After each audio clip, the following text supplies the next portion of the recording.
Morning. आज मैं लाई हूँ आप सबके बीच लाया हूँ scalar triple product. Scalar triple product क्या होता है?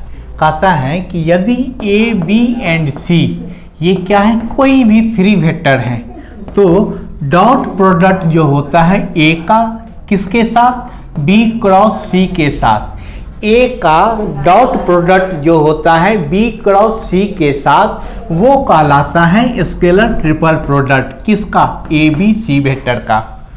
इसको डिनोट किया जाता है इस रूप में या इस रूप में। तो हम कहेंगे, मीन्स आप कहोगे कि ये जो आपका है scalar triple product A B C का, ये क्या होता है? तो ये होता है डॉट प्रोडक्ट। किसका? ए का डॉट प्रोडक्ट होता है बी और सी के क्रॉस के साथ।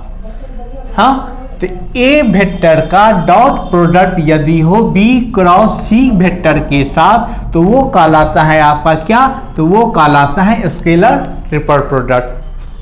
अब जैसे हमको दे दिया कि ए बी सी तीन वेक्टर हमको दिया हुआ है। मान लीजिए कि ए एक वेक्टर है। इफ ए वेक्टर आपका ये दिया हुआ है S1I plus Y1J plus Z1K, ये ए वेक्टर है।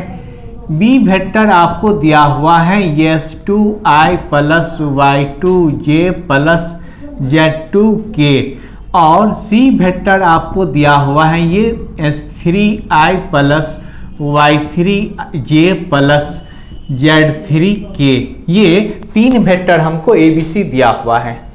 आपको निकालना क्या है? तो फाइंड करना है हमको कि स्केलर ट्रिपल प्रोडक्ट ABC का क्या होगा, ये फाइंड करना है। इसके लिए क्या करेंगे, सबसे पहले हम B क्रॉस C निकालेंगे। B cross C, B cross C क्या हुआ? तो B क्रॉस C निकालना आप 12th में पढ़े हुए हैं। ये I J K का कंपोनेंट B में से लेंगे तो आ जाएगा ये S2 Y2 Z2, C में से लेंगे तो आ गया ये S3 Y3 Z3, ये हाँ B क्रॉस C आ गया। अब ध्यान दीजिए, डिटर्मिनेंट निकालना हम पढ़े हुए हैं। I लेंगे, I का रो कॉलम बंद हो गया तो आ गया आपका ये S2 S3 Z2 Z3। फिर अगर प्लस J लेते हैं तो यहाँ लिया जाता है माइनस में, तो माइनस ले लीजिए। तो ये row column plus minus plus लेते हैं तो ये आ गया आपका S2, ये S वाला I लेंगे तो I वाले को बंद करेंगे हम, तो यहाँ आ जाएगा Y2 Z2, ये Y3 Z3, ये आएगा आपका। सर ये J वाला रो कॉलम बंद हुआ तो S2 S3, ये आ गया Z2 Z3, और K वाले को बंद किए तो ये आ गया आपका S2 Y2, ये S3 Y3। ये डिटर्मिनेंट जानते हैं हम दो ऑर्डर का। ये आ गया Y2 Z3 minus Y3 Z2, ये आया। फिर ऐसे ही माइनस J लिए, ये आ गया S2 Z3 माइनस ये आ गया S3 Z2। फिर प्लस K लिए तो आ गया आपका S2 Y3 माइनस ये S3 Y2, ये तो हमने क्या किया? B क्रॉस C निकाल लिए। अब देखिए, जब B क्रॉस C निकल गया तब हैंस आप पढ़े हैं A डॉट, माने A B C जो था आपका स्केलर ट्रिपल प्रोडक्ट, ये क्या होता है आपका? तो ये पढ़े हैं A vector dot B vector cross C vector. ये A वेक्टर का फॉर्मूला आप पढ़े हैं। A वेक्टर क्या था आपका? ये S1I प्लस S2J प्लस ये S3, S1 Y1 है, S1I plus Y1J plus Z1K, ये और डॉट में आ गया आपका कितना? तो ये B क्रॉस C का, तो I वेक्टर ये हो गया आपका Y2 Z3 minus Y3 Z2 minus J, ये आ गया ये S2 Z3 माइनस ये S3 Z2 आप प्लस में ये K, यहाँ आ गया S2 Y3 माइनस ये S3Y2 ये आ गया आपका स्केलर ट्रिपल प्रोडक्ट के लिए। अब देखो आप, ये एक वेक्टर है, ये एक वेक्टर है, दोनों के बीच में डॉट लगा हुआ है। तो डॉट लगा रहता है तो आप हम जानते हैं कि डॉट में I वाले को I वाले के से, J वाले को J वाले से और K वाले को K वाले से डॉट करते हैं। इसको करेंगे I वाले को इधर I वाले से, तो ये आ गया आपका S1 इंटू यहाँ पे Y2 Z3 माइनस ये आ गया Y3 Z2, फिर माइनस Y1 लिए, तो Y1 लेने पे ये आ जाएगा आपका यहाँ पे S2 Z3 माइनस ये हो जाएगा S3 Z2, फिर प्लस Z1 हो गया आपका K वाले से, तो यहाँ आ गया S2 Y3 minus S3 Y2।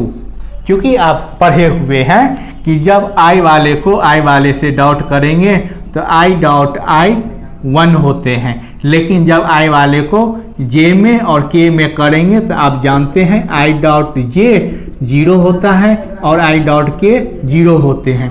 इसी प्रकार J वाले को I में करेंगे तो 0, J वाले को J में करेंगे 1 होगा, लेकिन फिर K में करेंगे 0 होगा, K को I में करेंगे 0, K को J में करेंगे डॉट करने पे 0, और लेकिन K को K में डॉट करने पर 1 होता है। तो ये कंडीशन आया हमें। इसी को शॉर्ट फॉर्म में लिखेंगे हम डिटर्मिनेंट के रूप में, क्या, ये S1 Y1 Z1 ये हो गया S2 Y2 Z2 ये हो गया आपका S3 Y3 Z3 ये। हाँ, तो हमने देखा यहाँ पे एक कंडीशन मिला हमें, क्या, कि जब इफ ये आपका A वेक्टर दिया रहे आपको S1I Y1J और Z1K ये दिया रहे आपको, B वेक्टर दिया रहे आपको S2I Y2J और Z2K, और C वेक्टर दिया रहे S3I Y3J और Z3K। तो उस केस में then A vector B vector C vector का डॉट प्रोडक्ट जो होता है स्केलर ट्रिपल प्रोडक्ट, ये होता है डिटर्मिनेंट S1 Y1 Z1 ये हो गया S2 Y2 Z2 ये S3 Y3 और Z3 ये आया। अब इसमें यदि इसमें कुछ कंडीशन होते हैं, कुछ प्रॉपर्टी होते हैं, ये प्रॉपर्टी कहता है आपको कि यदि अरेंज करें, माने ये आपका जो है आपका ये A B C ये रहे, A के बाद B, B के बाद C, ऐसे ही B रहे, B के बाद C, फिर C के बाद A रहे इसका वैल्यू, फिर अगर हम C से स्टार्ट किए, C लिए, A लिए, फिर A के बाद B लिए, इस तीनों में A के बाद B, B के बाद C ये अरेंजिंग किया गया है। इस प्रकार अगर अरेंज हो तो इस तीनों का स्केलर ट्रिपल प्रोडक्ट इक्वल होते हैं, इसमें कोई प्रॉब्लम नहीं होगा। लेकिन अगर ये हम A लिए, B लिए, यहाँ पे C लिए, और यहाँ पे क्या किए हम A के बाद C ले लेते हैं, फिर हम B लेते हैं, ये यहाँ पे अरेंजिंग क्या हुआ, अरेंजिंग A के बाद B होना चाहिए, लेकिन यहाँ C आ गया है, तो ये इक्वल होगा, लेकिन साइन इसमें बदल जाएगा। क्यों, तो आप पढ़े हुए हैं कि B क्रॉस C और माइनस अगर यहाँ पे चेंज कर दें C क्रॉस B लिखें तो यहाँ पे माइनस साइन लग जाता है। क्रॉस में यदि वेक्टर को हम आगे पीछे करेंगे, एक जगह से माने रिप्लेसमेंट करेंगे आपस में उसकी पोजीशन को, तो उसमें नेगेटिव साइन लग जाता है, ये हम जानते हैं। फिर आया आपका कि अगर दो वेक्टर इक्वल हो, जैसे A B लिए हम, दो वेक्टर इक्वल हो तो इसका वैल्यू 0 होता है। ऐसे ही आपका मन किया कि नहीं हम ये A रखें, यहाँ B रखें, इसका भी वैल्यू 0 होता है।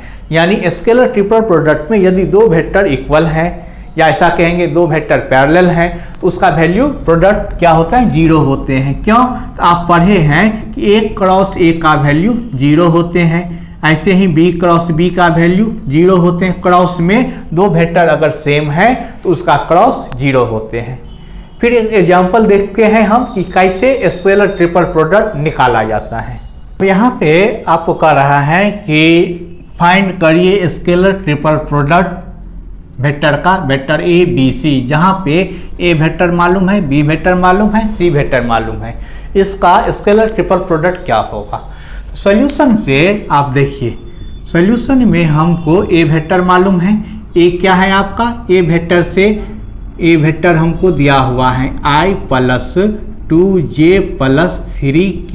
ये बी वेक्टर हमको दिया हुआ है, ये है 3i plus 7j cap minus 4k cap ये। और सी वेक्टर आपको दिया हुआ है i minus 5j plus 3k। ये हमको ए बी सी तीनों वेक्टर हमको दिया हुआ है।